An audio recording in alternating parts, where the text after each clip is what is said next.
I've had my say about Clive Palmer, and so has David Leyonhjelm. He says now Clive is filling our airwaves saying he wants lower electricity prices. What a bald-faced lie. When he had the chance, he squibbed it. And if given another opportunity, he would probably squib it again. Clive says in the same ads he wants more coal-fired power stations in Australia. Yet when he was in Parliament, he saved the renewable energy target, which is effectively a ban on new coal-fired power stations in Australia. And so it goes on. Now, I've had my say here last Monday week about the Clive Palmer ads, and you hear them every break in Alan's program and my program. This is my view purely, that it's nonsense.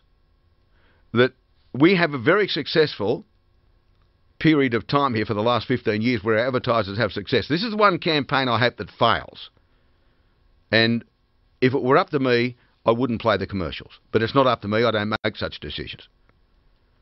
But Mr. Palmer is spending millions of dollars across the country on billboards, TV and radio campaigns about the party which he purports to represent. He's not in Parliament. He's a private citizen. I've conveyed to Mr. Palmer on air, he'd be much better served, instead of spending millions of dollars advertising, of actually paying the people, the 800 people in Townsville, that, in my opinion, he left in the lurch. He'd be much better off doing that with his money. But it's his money, so he can spend it how he likes. I don't think the commercials will work. I think they'll be counterproductive. The Liberal Democrat Senator, David Leyonhjelm, was on the phone. Senator, good morning. Good morning, Ray. You've just heard what I've had to say about the ads he's playing. Good summary. I've been contacted by everyone saying that they're all over the place. They're in regional TV and radio networks, and there's billboards left, right and centre. But you make the very valid point that when he had a chance to do something about prices, electricity prices, which he now talks about regularly, he didn't do anything. Yeah, that's right. And frankly, in my opinion, he wouldn't again, even if he does succeed, contrary to what I hope and what you hope is the outcome. I hope the Australian public doesn't vote for him again, notwithstanding all the money he's throwing at his advertising, because I don't think it's in their interests at all. There's plenty of better candidates to be elected to Parliament than Clive. In fact, I'd put nearly everybody ahead of him. In relation to coal-fired power stations, which obviously, reading your speech yesterday, you support, do you see any capacity for the new Prime Minister to support that move as well? Because I think it would solve a lot of problems for a lot of us in terms of electricity prices, not immediately, but in the future. Yes. Well, there's two aspects to it. Number one is we need more generation. There's no question about that. Supply needs to increase. The other thing is we need to reduce costs, and the best indicator, well, let's see, if there was a new coal-fired generator of any significant size being built somewhere and it looked like it was going to put downward pressure on prices because of additional supply, prices would start to fall in anticipation, because a lot of people lock in, like industry in particular, locks in prices in advance. So it seems to me that one way or another, if the government can prod investors into establishing more coal-fired power stations, it will immediately have an effect on prices, but even before the plant is actually built, in anticipation of the fact that the capacity will be coming on. But, Senator, as you point out, we've had financial support to renewables for quite some time. And we keep hearing from particularly Labor and the Greens, who want 50 or more renewable supply, that you know, oh, it's cheaper than, you know, traditional, you know, coal-fired power stations. Coal and gas, yeah. Yeah, but if we spend as much money in subsidising it as we on the other, it would be cheaper. Yeah, well, that's if they all competed on an equal level playing field, then the existing coal-fired power stations would be going gangbusters. There would be some new ones coming on. There probably would be some renewables coming into the system. But if price was if price was allowed to operate normally, then the unreliability of wind and power would work against them. So they would have to either provide backup or accept lower prices. And so, but because the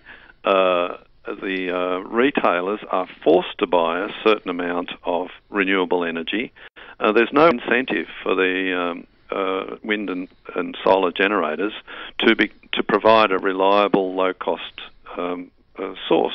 They're just not under any pressure. That pressure is being applied to people who might be interested in building a new gas or a new coal-fired generator. I mean, the government's incentives, the subsidies, they're a cross subsidy. It's not coming out of the taxpayer's pocket via the tax system. It's coming out of consumers' pockets via a cross subsidy. It's having this perverse incentive, and as a result, the lowest cost operator can't prove that they are the lowest cost. Just back to the ads which started our conversation, which drive me cuckoo, but that's not a problem for me. I'll get over it eventually. But you find yourself at different times when you do take the time to listen that he's espousing many policies that perhaps you would and I would agree with. But I keep saying to people, don't be duped. It's most unlikely, if he were to gain support, which I hope he doesn't, that he won't institute the policies because he's opposed them in previous periods. Well, yeah, you're quite right. So even if he could implement the policies, though, he wouldn't do it. That's your point, and I agree with that. Right. His history was very much in favour of renewable energy and propping it up, as we've just discussed, retaining the subsidies, retaining all the incentives, which have discouraged new investment in baseload power and encouraged more investment in renewables. But the thing is that even if he won a seat in the House of Reps again, he's one vote. He hasn't got the ability to determine government policy. If he won a couple of Senate seats, we've seen even when Pauline had 4 votes and she's now down to 2, it wasn't enough to determine government policy. Government makes its own policy, and then sometimes it gets through and sometimes it doesn't. So, how is he actually going to implement some of these ideas that he's trotting out, even if he actually believes in them after he gets elected, is a very moot point. He is not mainstream politics. He's on the fringes of it all. He's even more on the fringes than most of the existing minor parties. The electoral system has also changed for the Senate now. You have to have a much bigger vote for a minor party to win the Senate now than you used to when he got elected in 2013. So he's going to need a lot of votes just to get there in the first place. But given the weight of money, do you think he's, perhaps could be accused of buying those votes? Because you get a lot of emails from people, and I guess you get the same reaction saying, geez, he's making a bit of sense here. He's making a bit of sense, this bloke. And as you say, it's highly unlikely he could implement it, given that he would be one voice there. And secondly, will he do it anyway? Yeah, well, that's right. But your first point is money buying. Is money going to corrupt our politics? Is a good question to ask. I think all the debates we have in Canberra about donations to political parties are based on the assumption that money is corrupting. Now, I don't actually think that's true in most cases. I don't think, in particular, the Labor Party or the Liberal Party are bought by donors.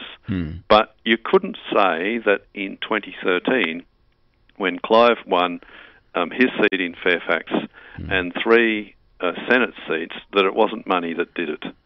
He spent, what was it, $20 million or something like that on their campaign. There's not a chance in hell that he would have won those seats had it not been for that $20 million that he spent. So, I think that is the absolute best example of money in politics and the influence that money can have. But of course, Australians are a bit inclined to go looking for a messiah at the moment. There's a bit of a pox on both your houses type of attitude. Yeah, sure. And so they're saying, well, if I'm not going to vote for Liberal or Labor or National or Greens, is there somebody else out there who might be acceptable? And I remember at the time in 2013 when Clive was running. Of course, this was before Queensland Nickel had gone broke and all the various other things. People were saying, "Oh, well, he might get in and shake them up. He might get in and shake them up." Yeah. And that view that the things need to be shaken up is still quite prevalent, and it probably will result in minor parties doing pretty well in the Senate at the next election anyway. But hopefully it won't be Clive. There's plenty of other good choices, including my party, the Liberal Democrats. All right, nice to talk to you. Thanks for using this program for your debate. Thank you. Thank you. Liberal Democrat Senator David Leyonhjelm.